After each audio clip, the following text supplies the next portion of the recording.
Hey, what's going on, guys? My name is Zach Hendrickson, and today we're building 2 of these rustic blanket ladders on this week's episode of The Cutting Board.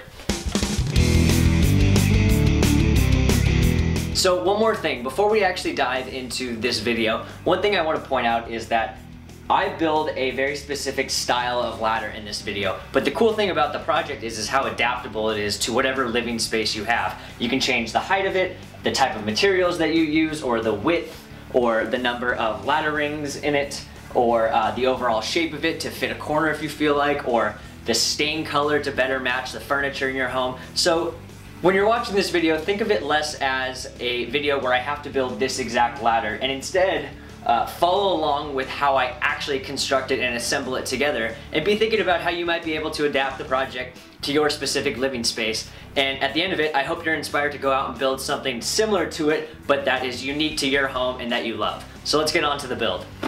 So in this video, I'm actually going to be building the ladders in 2 slightly different ways. I started out by measuring my 1x3s to length. Since I wanted my ladders to be 6 feet tall, I needed to cut off 2 feet from all 4 pieces. I measured out the space and clamped all 4 pieces together.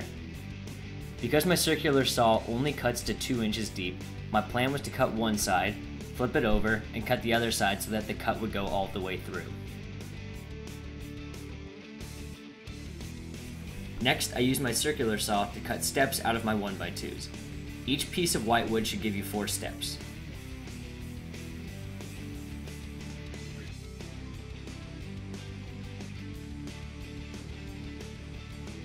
And because I wasn't using my miter saw, I chose to clamp the pieces together and sand them all down so that they were all even length. Now for the first version of the ladder, I chose to connect the steps using pocket screws. You can see the 15-degree angle that the pocket hole jig allows you to drill. And for my second version, I wanted to use countersunk wood screws and hide them using dowels that go halfway into the pieces of wood. I used my 3/4 inch drill bit to drill the hole about halfway down. I drilled a pilot hole in the step slat, and then using my wood screw, I attached the pieces together. It seemed sturdy enough. And since I knew the depth was good, I went ahead and used a piece of painter's tape to help mark the depth at which I knew I should drill to. And then it was on to the real thing. I measured out holes 12 inches apart and drilled to the depth that I knew would work. And this is where having a drill press would be much more efficient. Then I marked up and drilled all the pilot holes in the step slats. And I set up the ladder for final assembly.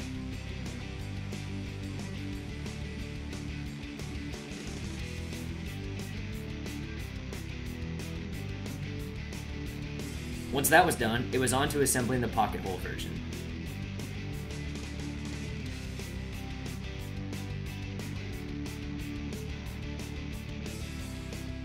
And here I am using my rafter square just to make sure that all of my attachments are all perpendicular. Then it was on to stain and paint. I chose these 3 colors for the project. I started by giving each ladder a base of Minwax's special walnut stain. And while they dried, I could cut up my 3/4 inch dowel pieces. And when the stain was dried, I mixed up some primer paint and water to whitewash my dowel version ladder. And then I wiped on some of Minwax's classic gray stain to my pocket hole version.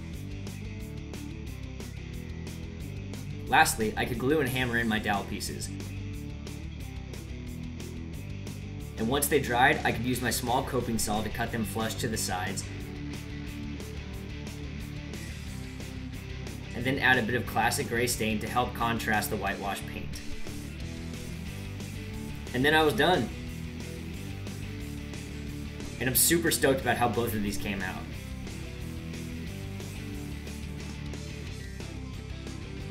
Thanks so much for watching this week's episode, guys. If you are new to the channel or watching these videos for the first time, I would love it if you would subscribe because I put out videos every 2 weeks. My name is Zach Hendrickson, and I'll see you guys next time on The Cutting Board.